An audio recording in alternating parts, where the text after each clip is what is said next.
But the thought occurred to me that surely this can't be what it's about. So I was desperately searching every single day, everywhere I went, everything that I did, that this can't be what it's about. And then I started realizing, but I'm watching myself living my life. What is this thing I'm looking for that I can't find? And I thought maybe I lost it completely, that I was actually not sane. In any case, I went on and on and on and on and on, and then eventually I discovered something.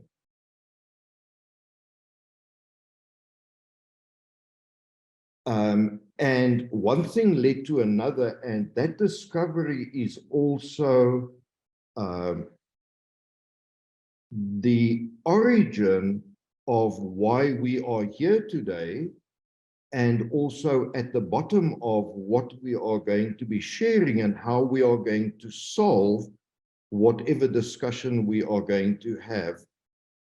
So I thought, well, Emmanuel, if this is what you discovered for yourself, could it exist in other people? Could that also be the remedy or the recipe for other people? So here we are going to look at finding a solution to anybody who has whatever problem they have. They might not see it as a problem. Of course, we are going to troubleshoot. So that's the theme here. We are going to troubleshoot, and the end result of that troubleshooting is inner peace.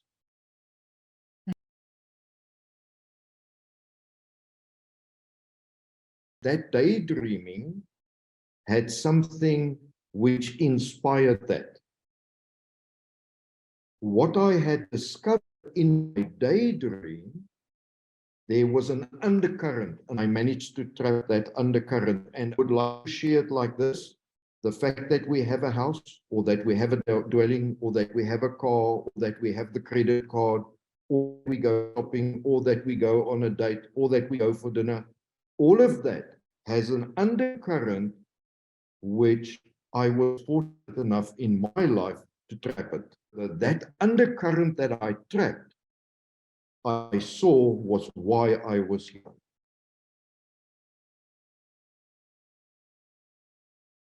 A purpose that I decided for myself. So in other words, once I discovered it, I also discovered how I decided what it is that I'm doing here.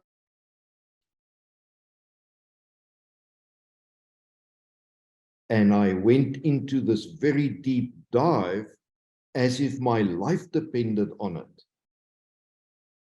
What I then did is, when I discovered what it is about, I then set forth to figure out how to bring that to other people, and where would anybody start. So I didn't change anything other than rely on my skills and my talent and my temperament, which I saw in my conventional day job, was at play all the time. To anybody who would want that, I say there are only two things that you need: is brutal honesty with yourself and courage, of course. Now, my vision is for everyone to live their vision.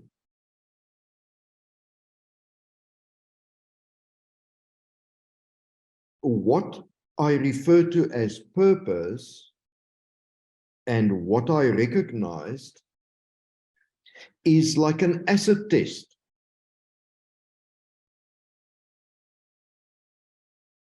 It was actually about the whole of humanity. Address problems at their root cause, and the moment the person who comes in to solve it usually puts the people first. It is the whole of planet Earth. Removing all the constraints, it's all 8 billion people on this planet, and it is this planet. What I realized as I was walking my journey, I don't want to exclude anybody.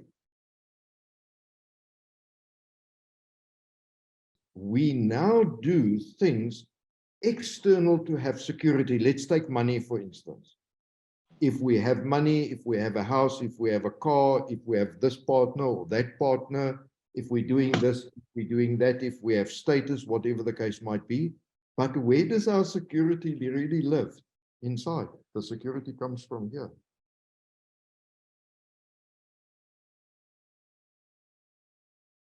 But to be able to do that, you need confidence and you need to trust your decision making.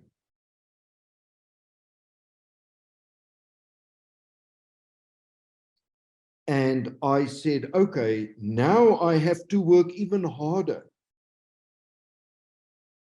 to put my money where my mouth is and to help that we transition out of needing day jobs, because all of us have day jobs, balancing liking what I do versus making money. So there is this balance, and also we have the model here as to how we make a living at Peace Evolution.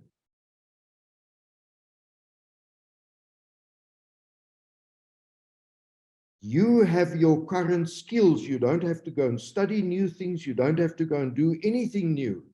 All the answers you want is already in you. You just have to unlock it. Simple as that. I would like to realize what it is that I like doing.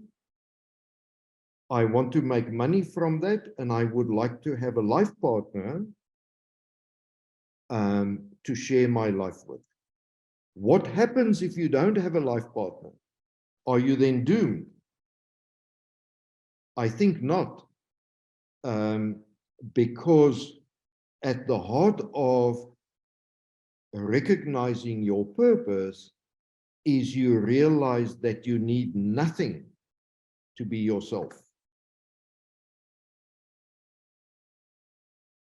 By recognizing my purpose and by saying, okay, in that case, if that is what I am planning to do with my life, it then takes on this particular notion. And please let me say, you don't have to agree with me, but as long as you just understand the concept of what I'm saying. So what I realized was that I'm accountable and responsible for me.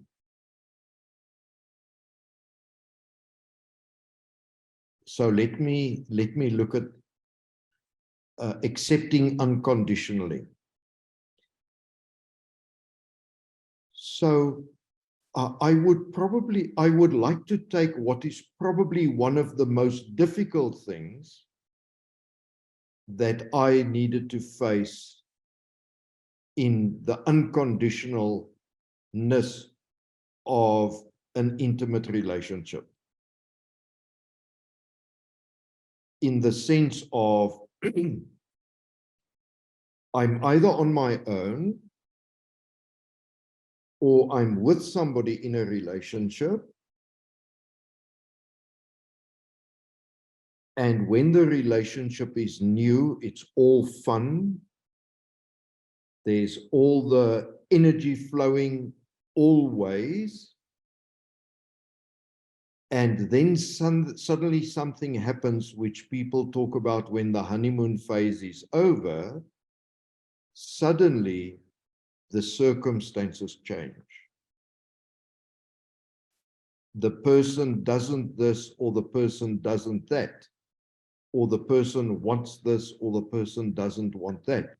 So the circumstances change, and now that fabulousness is suddenly starting to break apart. So if we look at this now, look at this dynamic. person A is in a relationship with person B, or person A wants to be in a relationship with something that's in their mind's eye of how that person is going to be. So when we just meet, that is true usually. Then slowly over time, one or both people start saying, oh, but I don't want to do this, or oh, I don't want to do that, or I don't need this, or I don't need that, or I need this, or I need that. Now suddenly the relationship becomes conditional. The circumstances change, and I now need that person to be to behave in a certain way. Now look at this, for me to be okay. And therein lies that I am not unconditionally in the relationship with that person. The person needs to behave in a certain way, and then I'm going to be okay. Now, what is at play there, and let's take one of the parties at a time. What's at play is the one person, any one of the two, is not okay per se. The words that float around is this person completes me, which means I'm not complete, which means I need that to be me. And to be me, I need nothing. Okay. Or I get a new job, everything is hunky-dory. In this new job, I get this and that, and this recognition and that recognition, and everything is hunky-dory. And then that honeymoon phase of the new job wears off, and now there are certain expectations of that job on me. And the whole thing starts crumbling. Alternatively, when I look at it and I say, in principle, I decided I need a job to pay the bills. In principle, I decided to take that job. And that job is now turning out to be different to what I thought it was. Now, I have a few options. One of them is to go. And why would it not happen in the new job? Or I could look at it, internalize it, have the courage and the conviction to find out where the misalignment is, and then do something about the misalignment. When I live my purpose, I now need to fund that until I'm able to make a living out of living my purpose. Which then means I need to understand the difference between the motivation is making money, and the motivation at my employer is not to give me the latitude of me being me. I need to be as they want me to be.